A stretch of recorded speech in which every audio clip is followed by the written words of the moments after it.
بسم الله الرحمن الرحيم نحمده ونصلي على رسوله الكريم اللهم صل على سيدنا محمد عبدك ورسولك النبي الأمي وعلى آله وصحبه وسلم تسليما أما بعد فيقول الله سبحانه وتعالى في كتابه العزيز الحكيم يا أيها الذين آمنوا اذكروا الله ذكرا كثيرا وسبحوه بكرة وأصيلا. Allah subhanahu wa ta'ala il dit dans le sens des versets, ô vous qui avez cru, évoquez Allah subhanahu wa ta'ala de façon abondante et glorifiez-le à la pointe et au déclin du jour, qui veut dire matin et soir.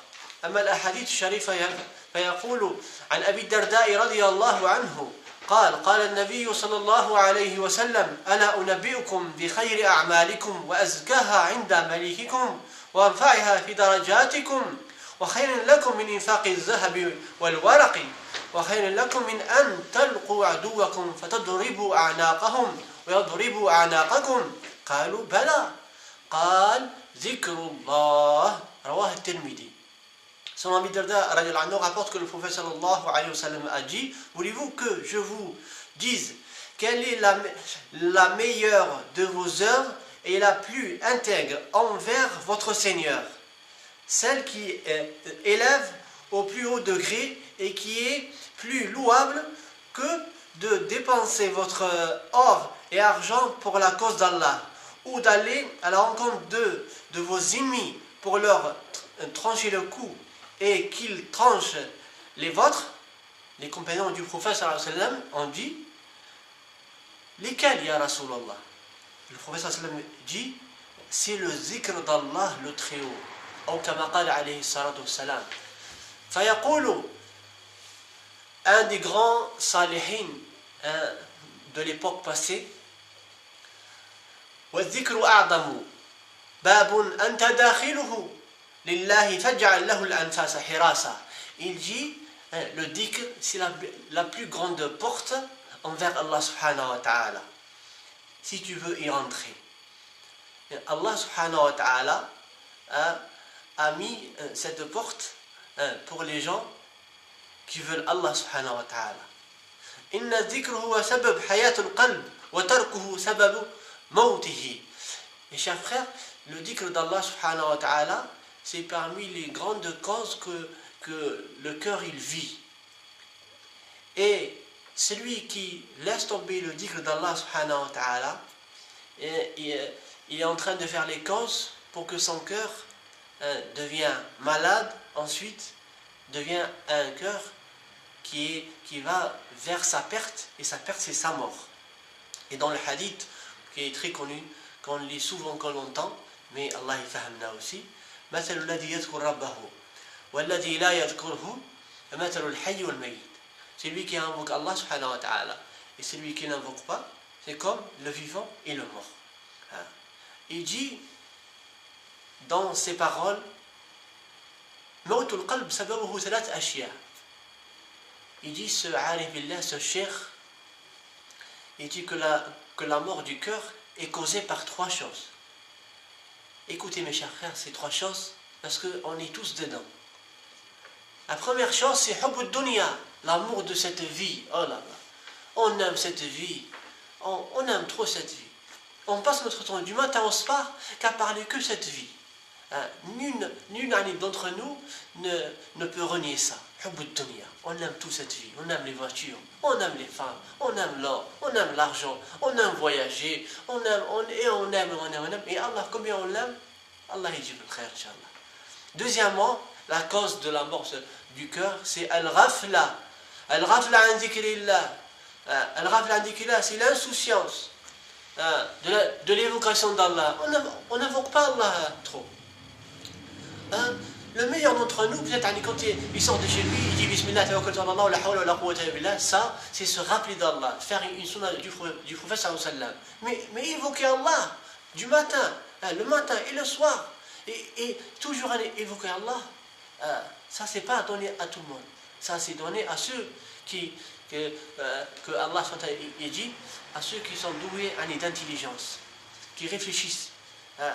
Mais l'insouciant, c'est pas celui que aussi il oublie d'invoquer Allah. L'insouciant qu'il oublie, qu'il ne sait pas qu'il est insouciant, qu'il est rafil, il croit qu'il est dans le bon chemin. Et troisièmement, mes chers frères, mes chers frères, c'est lâcher nos nombres, lâcher nos yeux, mes chers frères, c'est comme une caméra. Elle filme elle filme tout, le bien et le pas bien, le halal et le haram. Donc nos yeux filment, les oreilles entendent, notre langue, elle parle des paroles, elle dit des choses, nos mains aussi font, nos pieds nous amènent dans des endroits. La ilaha illallah subhanak inni kuntu min ad-dhalin. Ya Rabbi, guide-nous et pardonne-nous, Ya Rabbi. Et aussi, mes chers frères, les trois causes pour que nos cœurs vivent. La première des choses, mes chers frères, je sais, c'est quelque chose qui est un peu amer, c'est az-zuhd fi dunya. Az-zuhd, c'est l'ascétisme. Az-zuhd, mes chers frères, c'est pas la pauvreté, elle est comme nous. Nous, par exemple, nous, on est pauvres.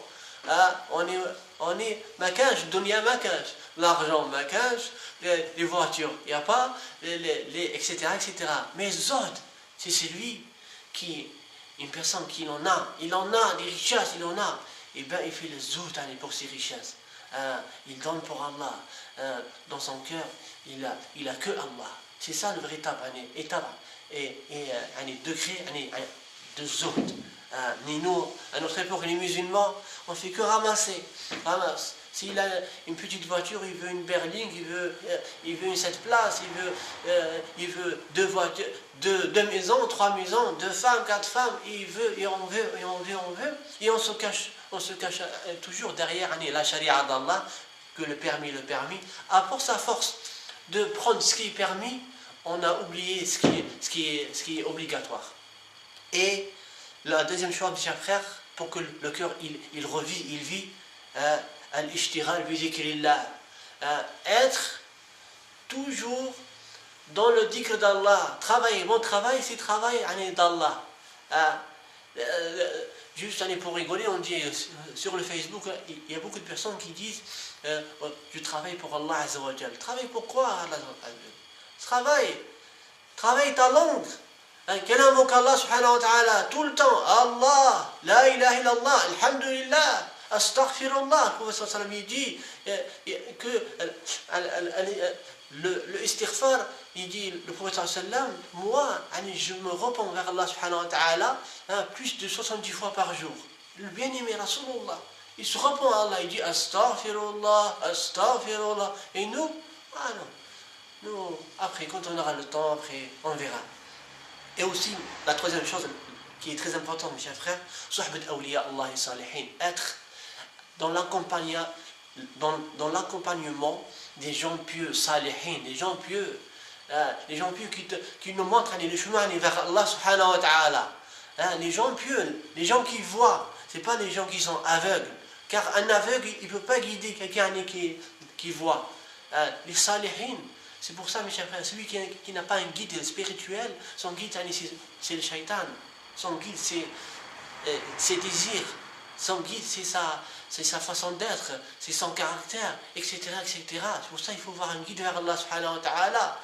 Comme Allah subhanahu wa ta'ala a envoyé les prophètes et les messagers. Pourquoi Allah les a envoyés? Pourquoi? Pour qu'ils nous fassent connaître Allah subhanahu wa ta'ala. Sinon, on n'a pas besoin ni prophètes ni messagers. On traite avec Allah en direct. Ça, c'est pas possible, mes chers frères. Il faut le guide. Comme l'élève à l'école, il a un professeur. Il lui apprend. Et nous, pareil, mes chers frères. C'est pour ça, mes chers frères, Allah subhanahu wa ta'ala, il nous fait comprendre, Inch'Allah, il nous fait profiter, Inch'Allah, il nous guide, Inch'Allah, dans son chemin. Allahumma salli ala sayyidina Muhammadin, sayyid al-awwalin al-akhirin, sayyid al-kainat wal-mujizat. Allahumma barik lana fi shaykhina, Allahumma barik lana fi shaykhina, Allahumma barik lana fi shaykhina, Allahumma zidhu izzan wa sharafan, ya Rabbil alamin. Allahumma barik lahu fi ahlihi, wa waladihi, wa zurriyatihi, wa ashiratihi, ya Rabbil alamin. Wa anfa'na bihi, ya Rabbil alamin. Wa sallallahu sallim ala sayyidina محمد وعلى آله وصحبه وسلم سبحان ربك رب العزة عما يصفون وسلام على المرسلين والحمد لله رب العالمين.